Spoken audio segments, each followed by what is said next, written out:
Hey, it's Friendly Wargame at the Air Command Staff College. Dr. H here for a minute. I'd like to talk about the spins for Vietnam.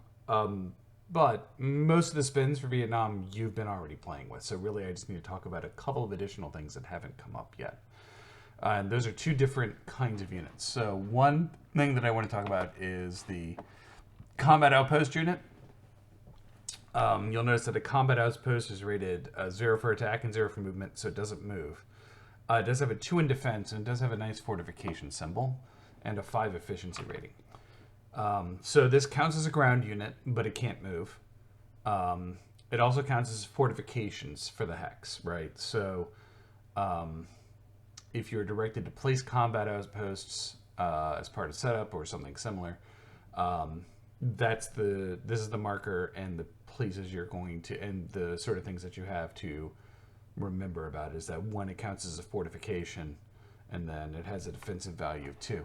Another thing that is worth talking about are the People's Army of Vietnam Reserve Forces, or Self-Defense Forces, whatever the appropriate designation is. These are going to arrive randomly in the sense that you're going to put them in a cup and draw them if you're required to, and you'll draw a certain number of pieces.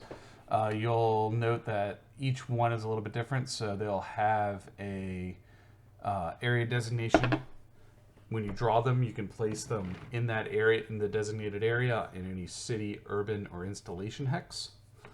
You'll notice that they have again, they're a land unit, but they have a value of 030. So once they're placed, they don't move. They provide 3 defensive value to the hex, so they defend with the value of 3. If they are required to retreat, they don't have to, or they would take a step loss. They don't have.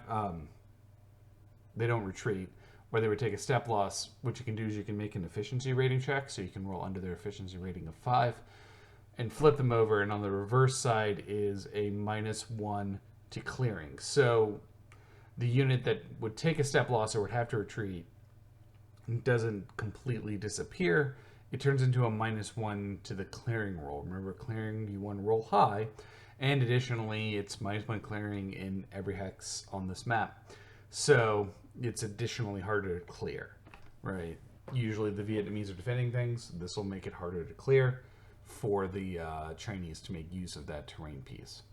So these are 2 special units. A lot of time is spent to the strategic displays, but take a look at the maritime rules and understanding this map, because it actually is going to be used in all the games. So this has been the Vietnam Spins, just introduction of a couple of special units, and that's my story, and I'm sticking to it.